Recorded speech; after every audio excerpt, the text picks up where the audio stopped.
Sebelum Anda masuk ke video saya, ada baiknya Anda like dan subscribe dulu. Saya beri waktu 5 detik. 1, 2, 3, 4, 5.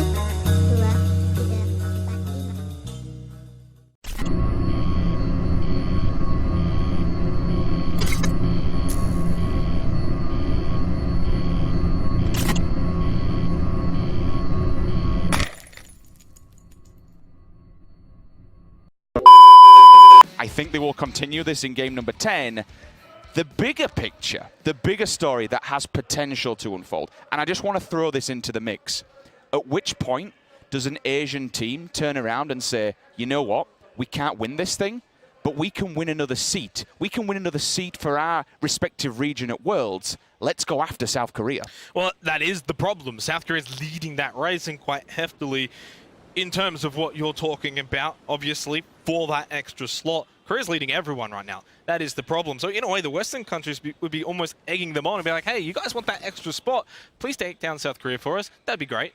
When we've got Thailand in 8th, China in 7th, Vietnam in 5th, Chinese Taipei in 2nd, South Korea has a target painted on its back. I know for every other team that's looking for placement, looking for respect from their respectable countrymen, and you know, you're playing for your region, you're also playing for a share of $500,000, as simple as that. But there is this bigger story of this spot that's up for globals. It's as simple as that. And if one team decides to turn around and maybe throw a spanner in the works, we don't know what's going to happen. It's dog world out there. Anything can happen. We do know about the playing path, though.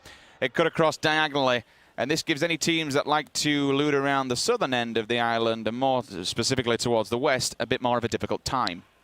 Looking at the leaderboard, though, or at least that's in front of me. Brazil, 16th position, 30 total points. Now, wow, that is an interesting zone. I'm actually going to stop talking about what I was going to talk about and mention a bit of a story here for those who aren't aware. Those two little islands were once the decider for which team went to the Face It Global Summit, which it was Atletico or Incognito.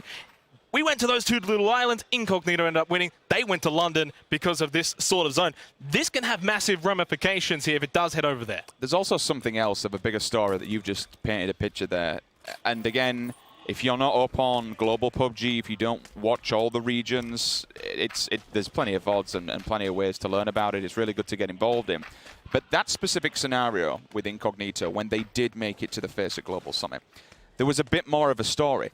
They went absolutely killer. They turned into Terminator for the very final day. Was it over? How many points was it in one day? I mean, at one point, yeah, they had overturned something like 80 points. It was ridiculous. It was a great way to finish it off, really. For Atletico, it was a horrible way. But with a zone like this, all I'm trying to say is it is possible. There might be some viewers who think, oh, yeah, no, it'll just go back over to the mainland. The one thing I will say, if we are going there, we'll know by phase 2. It has to hard shift further out into the ocean for us to go there and have a little bit of fun to end day number 2 here at the PUBG Nations Cup. Korea leading the way on the leaderboard, the top 5 there on your screen, 13 points. Chinese Taipei, though, in 2nd, a surprise. Yeah, I mean, it's certainly one that I didn't expect to be up there. I didn't have them in my top 5. So to see them doing well, I'm pretty happy with. This is what it's all about when we go to these global events. You put people on a main stage like this and you see what specifically they can do. Like Australia being one, you know, to back you up on this, when Australia being one is not necessarily with the OC region. You're only as good as the players that you're playing against, right? And unfortunately, I've said this in other multiple games and multiple titles that you guys compete in the esports economy. It's all right, you can say it. No, I'm not going to start calling you bad, but we're bad. You've only got a small pocket of players, right? That's true. And that's the more difficult factor, is that there's only going to be a certain point and a certain height that you can get to before having to look further afield. And these global events, this is where you can open up and say, okay, this is what we're made of. Yeah. Certainly so. You might not even have that many players. For example, Germany only had 4 available players, but yet, of course, they're playing in the European region. They've got that competition. It's a different scenario. The United States in 4th. We just saw Russia. They're doing well. They've certainly improved from day 1. I mean, like a massive improvement from day 1. Maybe they were just getting a bit jealous of Canada doing really well, representing North America. Now Canada's dropped out of the top 5. The United States has taken their position. I mean, when you've got Uber picking up 16 kills single-handedly, that's going to bolster your team and send them flying. 16 points instantly from someone's performance when it comes to fragging capabilities is a fantastic thing. There's an interesting one where I kind of want to look at that a bit I don't know how deep you can go into it, but Uber's 16 kills. Inonix above him, also 16 kills. But then you look towards the damage. 2.4k from Uber, 3.2k from Inonix. Like, these Koreans, they shoot everything that moves. It's insane. Yeah, it is. There's no fear. And they're getting rewarded for it as well. 35 kills between just Pio and Inonix. 35 kills for 2 players, and we've played 9 matches of PUBG. I mean, that is actually insane. And yet, what's even more insane, Sims, is they haven't won a game. Yeah. It kind of scares me that they were 1 placement off getting a 4th, 3rd place with 3 players. Hey. Their map placement, their teamwork, their movement, everything is just absolutely fantastic. It's not quite a bridge camp, but it's certainly a coastal road camp. That is an IQ 9000 player to hang outside of a car looking down the main road. Brexco gets the warning. Will he go down? Rios hits the shot. No, away with his life he gets, unless I say that. You lucky man. I mean, that was like almost out of a Michael Bay movie. He just needed some explosions behind him, and the grand escape has certainly been achieved from Brexco. What's interesting, though, sort of going back to this Phase 1 zone, we talked about what could happen going over to the islands. What about if it doesn't happen? What if that doesn't happen, and what we're going to have is so many teams getting gate-kept because the zone is so small? I want to tell you what happens if it does. Mex is already on the islands. Oh, no. He's going for it. Well, he's putting himself in that position. He's got the boat, so might as well, because they'll control the south side of this zone, which means they've got the exit strategy immediately set up for him. I mean, this is like 200 IQ. Finland. He's got the laptop in the back. He's got the FaZe Clan YouTube on. Just praying to the YouTube gods, please, Circle, follow me. Follow me now and bring the Circle to the islands of death. Still waiting out, just scouting for teams. It's a nice play. Gives the information to the rest of the roster that's on the roadside. The North Island is the one that's more likely if we are going to be heading over there. We're going to find out in 2 minutes and 17 seconds. So, look, final game of the day for the PUBG Nations Cup. You do not want to be switching off right now. This is going to be a blinder to finish off the day. If it does go over there, there's 2 scenarios that unfold. You get a team. You get a team or 2. Yep. That's done. Oh, no. No, you can do it. And Russian driving by. No, the you way. can just bump him. Get Uber to come and bump him over. There you go, a little bit of a fix-up. No way. Oh, no way! He's actually made it worse. Oh, as if that's happened. In what dynamic? Only in Russia does this happen. Oh well, at least he gets him regardless. Yeah, there's 2 scenarios with this island, and we are talking about it because there is a potential that it happens. Once we've done with this, we will fixate on the rotations, where teams are, where they've started, where they've landed. But you either sit on the coastline and play for points. You just literally frag the hell out. Murder everyone that's coming down to the beachhead. Take out as many bodies as possible, because 9 times out of 10, there's either 1, maybe potentially 2 teams that get across to the island. China's been smart about this. They've gone to what I like to call the hook of the island, all the way up on the northern side, just where there's a little bay. Get the boat secretly. You're kind of away from cover there, and maybe approach the islands from behind. We have seen this happen before, but you get on the island or you play for kills. Everyone at the moment is moving just north, I believe, yep, of the main head of it, just to the western side. It's basically just get set up and hope to hell it comes your way. So, a lot of prayers that I think for most players, they don't want to go over there. Finland do still have the boat, but they haven't actually committed over to the island, so I thought I'd touch on that as an update. 30 seconds now until phase number 2. Do we think that was just the boat play was just for information then, to see who was over there waiting? Maybe he spotted China, what their game plan is. I mean, Mex is still hanging around the boat from what we can see on our map screen. Back though, hasn't he? He has pulled back from it, and look, the thing is though, if it does head over there, he's going to be the first one still because he's got the boat. If that was a play for information to see which team is setting up on the northern edge, that was just an IQ. Oh, no, well, that built all up for nothing. Well, player unknown's actually in the arena. Can someone go and just like say, "Yo, Brendan, what's going on, man?" I was going to say that's anticlimactic, but yet we're heading into phase 2 now, Sims, and there is literally every single team inside of this circle except for the United States and Brazil, who are all the way down south, and then you also got Russia all the way up north, Australia and China kind of on the edge. So really, it's like 3 teams not in and around the circle for phase number 2. The bigger ramification is that everyone's set up for that island play. everyone went central, and the circle actually fixated on them. Bigger problem now is that no one really central has to move, so everyone just waits. The final teams that are scurrying in for a bit of a land grab will maybe get something. Vietnam don't actually have a place at the moment. They're committing to this. Thailand's going to just go for the breach. Minoru's around the back. He was the first one through. Duckman with a knockdown onto Ribox as well. So now Argentina know they are getting breached. They are getting slaughtered. Pubg's going to be knocked down and eliminated by Shippy.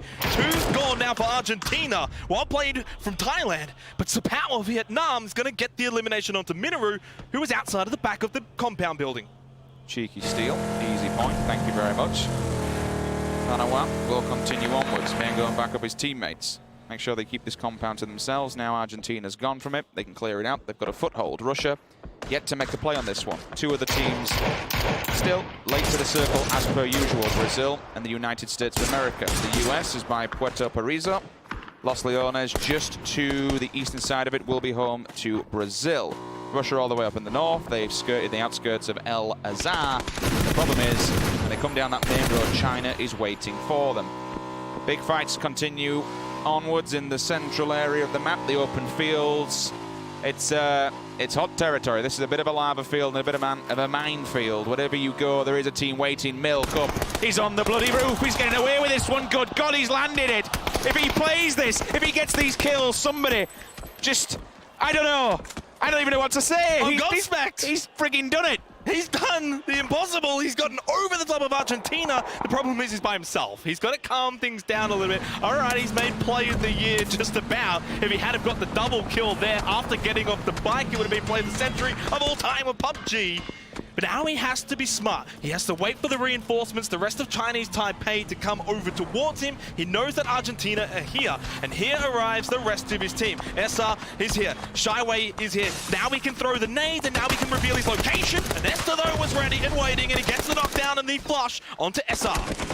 This is what you'll get because there's only 2 players. They will go instantly and confirm the kills. Taps him up as he's on his way out on Esther. 1 left. Against all odds. Damage is done on the legs. He's found the target and knows the information. Milk forced to get back, get the health up. You're not going for any reses because your teammates are dead. And Esther has the fight of his life to stay in this competition. Or at least to stay in this game, excuse me. Could be competition because they've only got 44 points. Nade, it's cooked, it's in.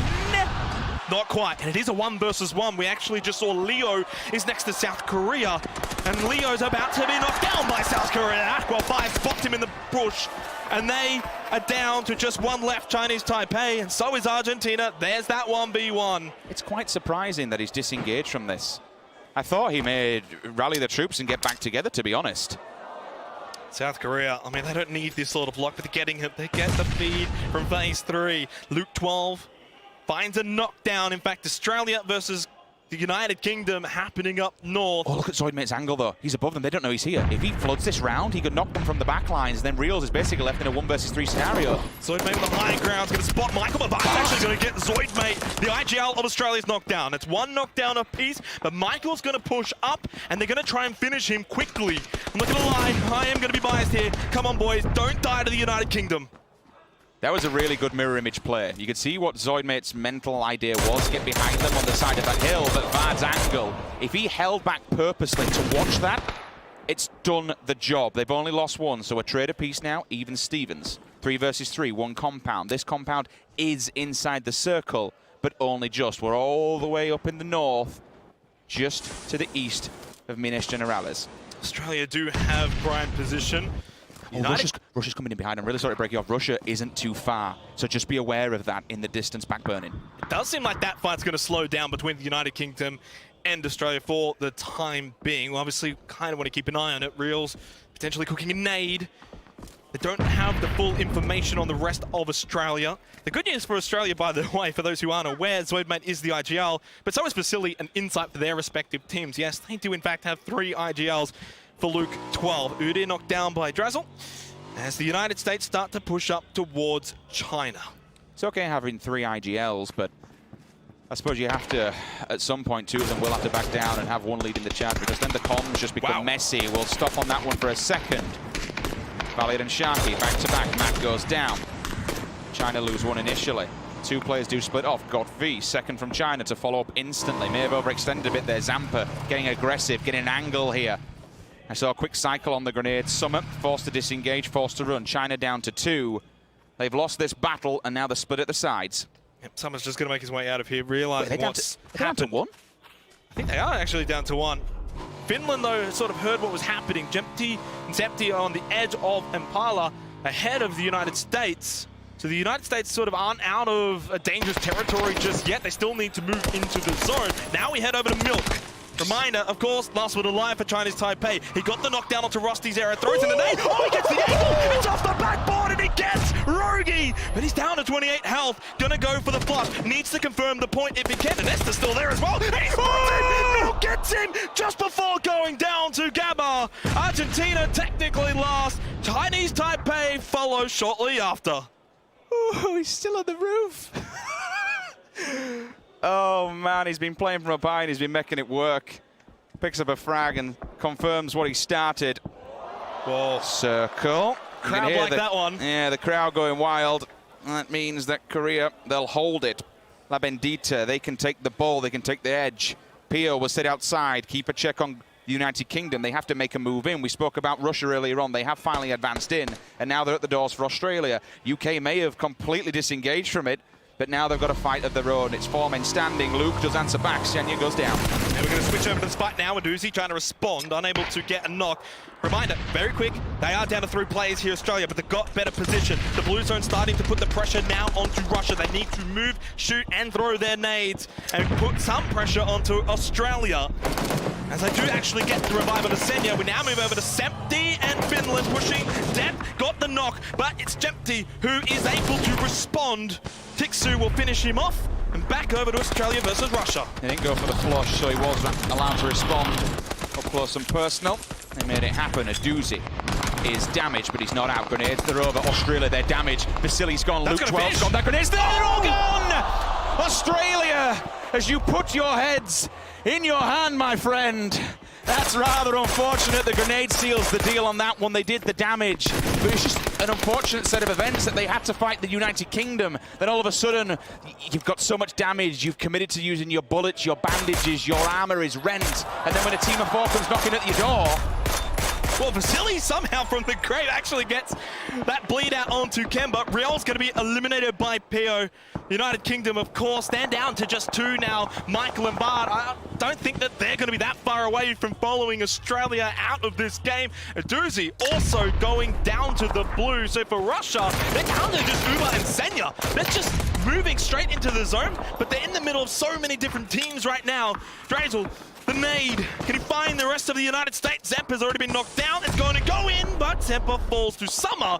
It's actually stolen. What's the most scariest scenario about this is that South Korea have 50% of the map. They own half of this circle and they have 4 alive. It might be me with my head in my hands in a second, because the United Kingdom, they're being gate kept. No one can get near.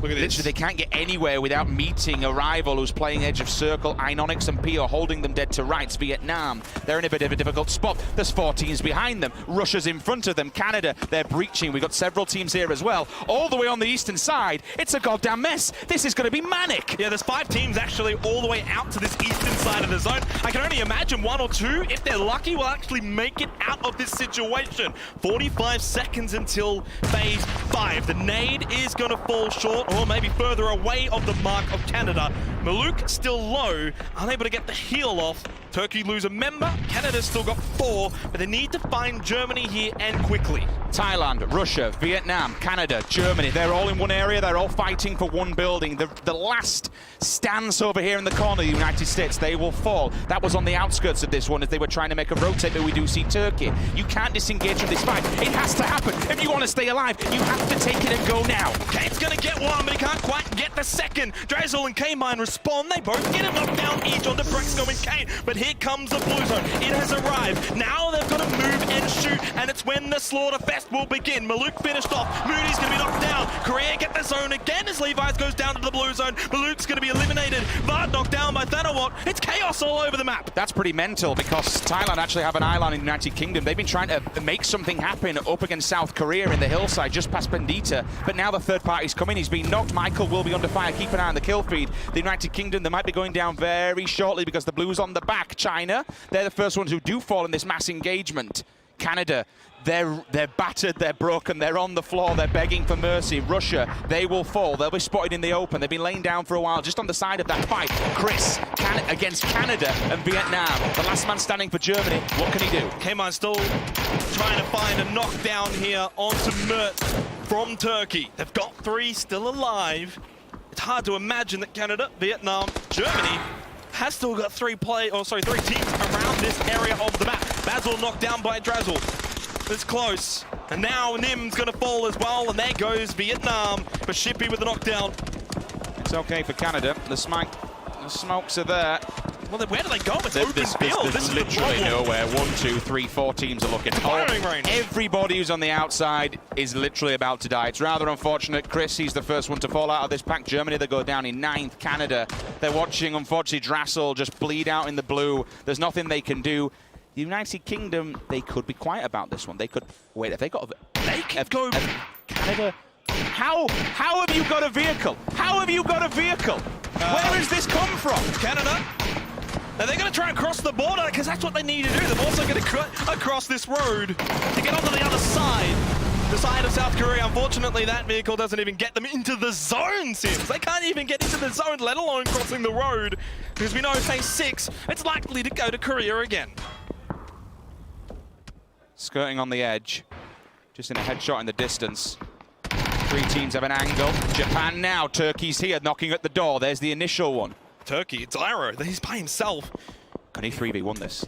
This is what he has to do to survive. Well, he's already gotten 1. He's got Gabba and Shinobi still remaining. Japan actually didn't have bad position inside of this valley. They're going to take him one at a time. Gabba's got a nade available. I mean, an underarm throw, get towards sort of the tip of this defile. They overthrow by a mile. It's not even close. It's into a different area code, and Gabba's down to just like 5 health. Shinobi's got to push, but you said they're going in 1 at a time, and that's what they're doing wrong. But they're also not underarm throwing. There is, well, that's better. It's closer, but it's not enough. And there goes Canada finally. It's Thailand who pick up the double kill. Duckman and Thanawa. We have to go back. We need to see what Ira's doing. This is a 1 versus 2 scenario. He's already clipped one of them. Circle, favourable. Not really to anybody. Korea's there, but that's because the amount of numbers. There's the second. They're going in 1 by 1. Can he get the third? This will be a 3v1. He ducks down. He repicks. He gets it! 3 versus 1. Turkey stay alive by hook or by crook. I have no idea how. But Ira, he just destroyed them. He gets Turkey into the top 5. But now Thailand have got to be able to get into this zone. There's only 2 teams inside of this zone. It's Korea. It's Brazil. By the skin of his teeth, RDNX has found a little hut of hay bales to hide behind. Korea, though, going into phase maybe 7, then 8 will lose their advantage, so teams just need to hold on. But one team I want to bring up, it is the United Kingdom. They've still got 2 alive. Can they potentially sneak in behind South Korea and throw a spanner in the works? How did they let him get away with that? They should have just pushed him as a 2 and took him down. And he's continuing the bloodfest. He might get another 3K. He's angry. He can see another one in the open. They've got the crate to work with. There's a bit of a body shield, but he picks up another point. Or does he? He's already got 1 versus 3. Can he get a second? Off angle does get him. Tree for now. He'll bleed out. 1 point. If he takes out 2 individuals, this will be mental. If Ira does this, that's just going to be pure insanity. United Kingdom falls. Pio, Inonix. They find the last 2 players, Michael and Vad, respectively. They're gone. Shippy and Duckmans, they have to deal with Ira. They've got this roadside to themselves. He gets the tag. Not quite the frag just yet, but has to be aware. Duckmans with an SLR. That's the danger back building. That's the danger lurking. Shippy just pulling away. They know exactly where Ira is. He doesn't have to move his inside of the zone. Same can be said for Thailand and all of Brazil inside of the zone now. It's actually South Korea that sort of need to readjust. They realize here that they can't quite get any more kills to go their way for the rest of phase number 6, 50 more seconds, and then phase 7, well, if they don't get fed, they're going to lose their advantage that they currently have. We're in game 10. If Ira or Thailand go down, South Korea gets their 4th third placement of the event. Can this be the game? This would be a monumental way to cement themselves at the top leading into Championship Sunday. The home team picking up the win, and the very last round of day number 2. The very first win. But going back to sort of what we touched on at the very beginning of this game before it even started, we talked about teams that needed to finally have a performance. That if they wanted to have a good sleep, go into tomorrow still with a chance of placing high, they needed to perform in this very game. Turkey 14th, Brazil 16th, they're doing it. This is the game that they're finally showing us what they have got made of. And here we go. It's Central. Ooh. Korea are outside of the zone. Brazil are in, Iroh still in, Thailand is not. Korea's in a 2-2 split. They're going to focus 2 different fights. It could be a detriment, it could be good. They have Thailand that holding one angle, and then down at the bottom they have Brazil. But Brazil have now just lost the safety net of the cover that they had from that previous compound, but they're out in the open. The bullets, they're real. Inonix fallen, Loki confirmed as well. And now they're... Excuse me, Inonix wasn't fallen, that's my bad. All 3 of Korea currently split. PO going to hold and use that high ground advantage to try and finish off Thailand before they can potentially get inside of the zone. But it's Brazil. They're putting all of the pressure right now onto South Korea. Ionics, along with Aqua 5, I should say, are out in the open. Let's not forget that Iris still has that mini with the 6 times.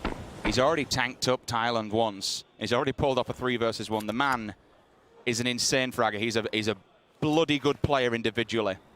If he gets one knock, some kind of damage onto Brazil, this will be the chance for South Korea to kind of jump on that, take full advantage and claim the win.